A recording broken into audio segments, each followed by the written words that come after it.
so hot. My mother-in-law secretly fed me a large bowl of Queen Mother's Immortal soup at dinner. By the time we were almost home, the effect had already kicked in. I was at a loss whether to laugh or cry. Why not use such a good medicine on her own son instead? A 20-year-old model student who had never been in a relationship, now a junior in college, experiencing this uncontrollable feeling for the first time. It was like hell.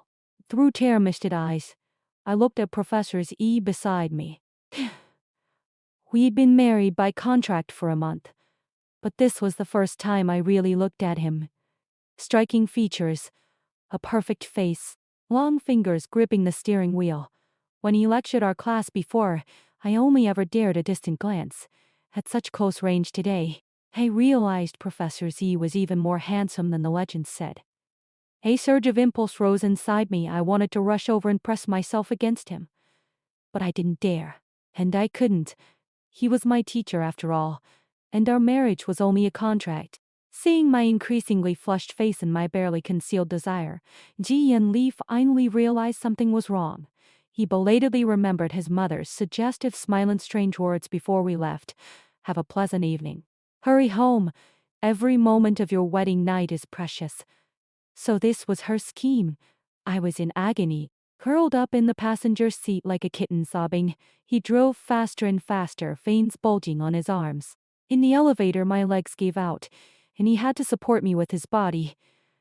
The moment I touched him, his scent of mint body wash, I felt like I'd finally found a lifeline. I clung to him, pressing him back into the corner of the elevator, begging him to save me. Looking into his eyes, I saw his brows furrow slightly, his gaze as calm and distant as ever. His shred of rationality returned. I reluctantly pulled away and apologized, saying I hadn't meant it. But the more I explained, the more I cried. He seemed to want to say something but held back, an unreadable expression on his face. I locked myself in the bathroom and soaked in cold water. But half an hour later, it still wasn't working. He used the spare key to open the door, grabbed a towel, and pulled me out of the tub. You'll get sick if you stay in there any longer, he said. I clung to him because it made me feel better. The towel slipped, leaving me naked while he was still fully dressed. But shame no longer mattered. I just wanted a man. When I woke up in the morning, he had already left for the university. The bedsheet had been changed. Images from last night replayed in my mind. It seemed I had been the one to make the first move. How could I have been so bold? And with my teacher of all people, how was I supposed to face him now? But last night, I saw a different side of him. Not the cold, distant Professor Xie. Seeing my trembling body, he spoke to me gently for the first time. The first time will hurt. Don't be afraid. I'll be gentle. And then he kissed me. My first kiss. My first time. It didn't hurt. In fact, it was wonderful. The contract. A month ago, my younger brother, my only family, had been given a critical condition notice. The surgery cost a fortune.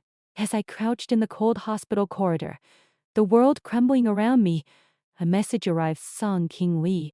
Regarding your brother's medical expenses, please come to the School of Arts, room 507, at 3 p.m. today. Zhou Li. At 3 p.m., I sat across from him. He pushed the documents toward me, a neatly printed contract and a check large enough to save a life. It turned out that a family trust fund required him to marry before turning 30 and remain married for a set period. Contract marriage. 2 years, he said, his tone as steady as if he were reading an experiment report.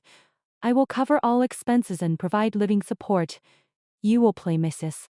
Xie, attend necessary social functions, and live together when needed to pass family inspections. No interference in each other's private lives, especially my academic work. Divorce upon expiration with additional compensation. I asked why he chose me. Clear family background, decent character, academic potential, he stated, as if evaluating an item. And you need the money. Rational, cold, ruthless. But I thought of my brother in the hospital, of the tubes running through his little body. I picked up the pen and signed my name. I moved into his penthouse apartment. The space was enormous, minimalist, spotless, cold just like him. One night, hungry, I cooked a simple bowl of noodles. He appeared in the kitchen doorway and stared at it. Summoning my courage, I asked if he wanted some. He said the contract does not stipulate sharing food, and walked away, his back as cold as ever. In his classical Chinese literature class, he stood at the podium, white shirt, black trousers, gold-rimmed glasses, flawless, aloof, commanding. After what had happened between us, I could no longer look at him the same way. He called on me to explain a passage from the literary mind in The Carving of Dragons. My mind went blank. I stammered. He walked down from the podium, stood beside me, and drew a harsh red line through the passage in my textbook. Reread it. Submit a 2,000-word analysis by Friday. The chalk snapped in his fingers. Contract marriage? In his classroom, I was just a stupid student being torn apart. Late one night, I passed his study and saw a sliver of light. Peeking through the crack, I saw him sitting at his massive desk, no glasses on, rubbing his temple with one hand. Spread before him was not a document but an enlarged, badly damaged photograph of an ancient manuscript. His fingertip hovered over the blurred characters, tracing them in the air with a focus that bordered on reverence. The cold mask had slipped, revealing something that looked almost fragile. Then he caught me, embarrassed. I apologized for losing control the other night. He said his mother's actions were inappropriate and apologized on her behalf. I said I understood. She just wanted a grandchild.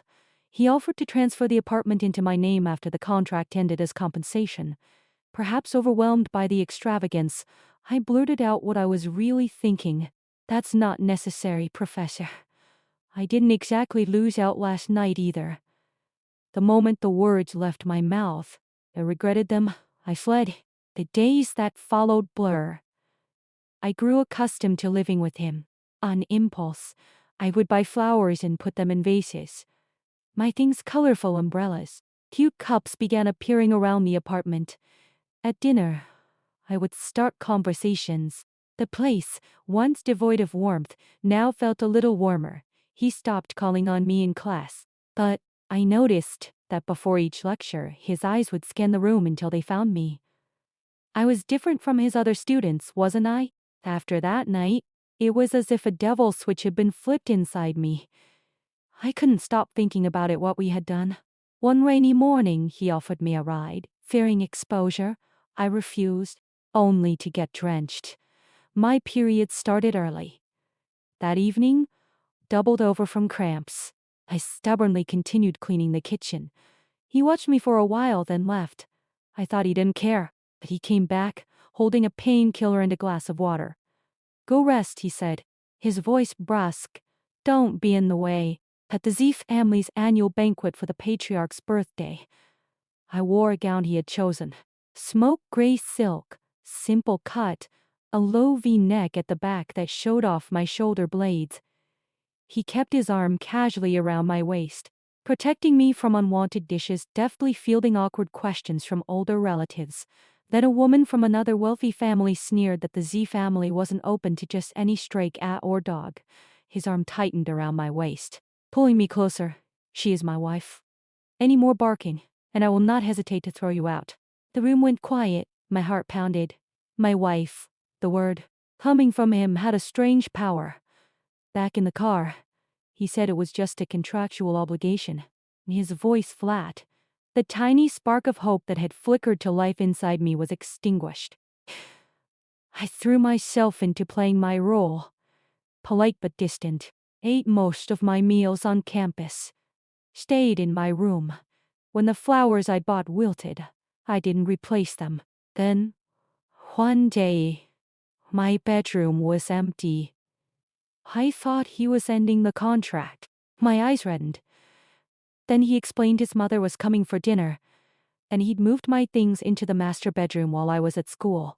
After his mother left, I went to his room to retrieve something. That's when I noticed he was under the influence of an APH rod. I see this time hidden in some pastries. The tables had turned. I couldn't help but feel a little smug. He glared at me and went to take a cold shower. When he came out, I was carrying the last of my things. He pushed me against the wardrobe. You looked like you were enjoying that, he said. I denied it. Oh, he said. So you didn't think you were enjoying it last time either? Before I could argue, he kissed me. Afterward, he carried me to the bathroom to clean me up. Then he kissed me again. This time more gently. He told me not to call him Professor. Say my name, he said. I refused. He kept on, until, at the edge of oblivion, I finally gasped, Z. Yan Li.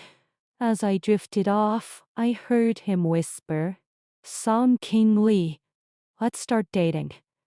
For real. The next morning, he was already at the breakfast table, a faint smile playing on his lips.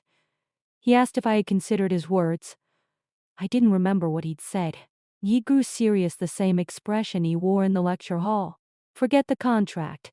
Let's really try dating.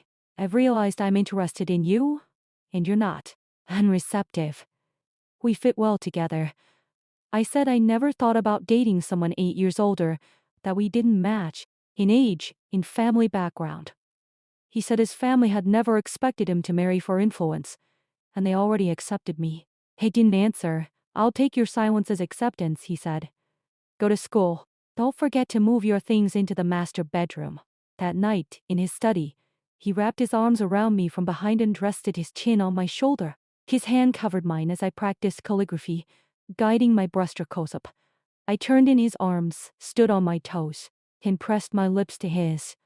Just a brief touch. My face was burning, but my eyes were bright. Xiaoyan Li, I said. This time I am the one who lost control. He pulled me tight and kissed me back deeply. He rested his forehead against mine and spoke, his voice low and solemn, as if making a vow the contract is void. King Li, I want a real marriage. I want the real you. My tears came unexpectedly. I nodded. Me too.